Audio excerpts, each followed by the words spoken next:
menjadi guru kita yang bisa berperan menciptakan sekolah yang aman dan nyaman, dan bagaimana peran-peran mekanisme itu bisa diperkuat kembali. Jadi NJBK itu selalu terus bersinergi dengan siapapun yang akan berkolaborasi. Sebagian besar masalah itu tidak membutuhkan penanganan yang langsung membutuhkan konseling. Yang butuh konseling mungkin sekitar 10%-15% sih. Banyak siswa permasalahan yang butuh curhat saja, tempat curhat.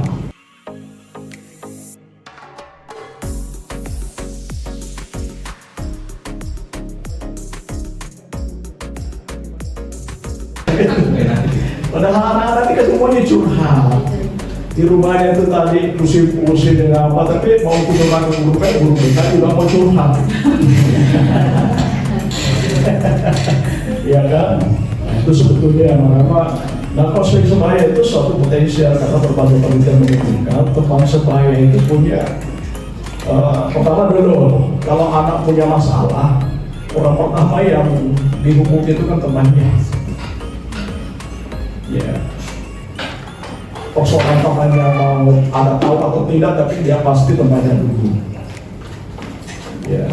Dan kemudian banyak penelitian menunjukkan sebetulnya teman sebaya juga kalau sudah dilatih sedikit itu bisa lebih efektif dibanding konselor profesional, minimal dalam membangun rapor awal. Kita kalau membangun rapor sangat lama. Nah, kalau kerjaan banyak gimana membangun rapor? Langsung saja, apa masalah enggak? Data rapornya bagaimana orang mau ngomong? Sudah dari awal itu resisten, ya.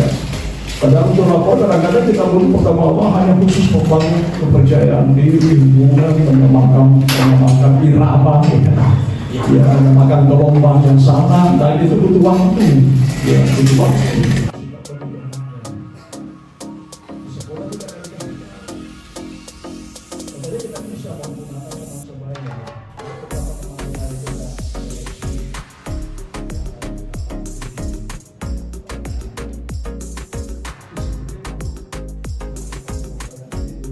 Dibuka wilayah persisnya kalau kode ini mentoring sebaya ini nanti silakan, tapi saya hanya menjelaskan sebagai ketua tim kalau ada yang siap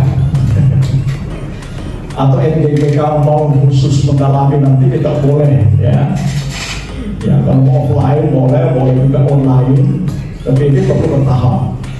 Tapi kalau mendampingi memang kita perlu ada sekolah bagaimana menyeleksi orang yang tepat, melatihnya bagaimana, lalu proses pelaksanaannya. Banyak dari sekolah yang saya lihat konseling sebaya tapi tidak terpantau. Ini perlu ada mekanisme di mana guru BK menjadi supervisor, ya, bukan hanya menyuruh melakukan, karena konseling sebaya juga, mentoring sebaya juga kalau tidak tidak memperhatikan apalagi ketentuan dasarnya itu bisa juga berbahaya, ya, bagi konselor sebaya sendiri atau mentor sebaya maupun siswa yang di.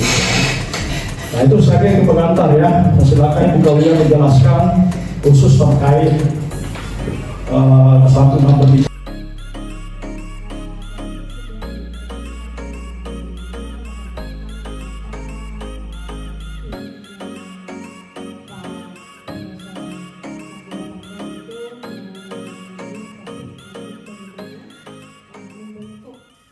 Tim mentoring sebaya untuk meningkatkan kesantunan berbicara siswa, khususnya siswa di sekolah. Kenapa? Dari berbagai penelitian yang sudah dilakukan oleh Bapak Prof. dan sama Ibu Dila, itu menunjukkan fenomena-fenomena mengenai ternyata banyak remaja yang sekarang, mungkin tanda kutip tadi di bahasanya Prof.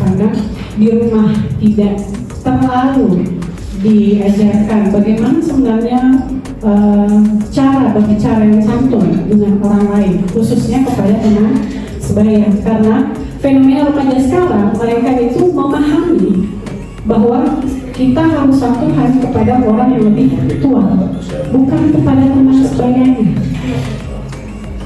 Nah, guru juga di sekolah mengalami kesulitan dalam memberikan topik layanan di mana tidak berbanding lurus antara presentasi guru dan siswa di sekolah, sehingga terbentuklah ide bagaimana kalau membuat kelompok mentor sebaya agar temannya yang dianggap mampu untuk menjadi contoh kepada teman-teman yang lain sebagai role model.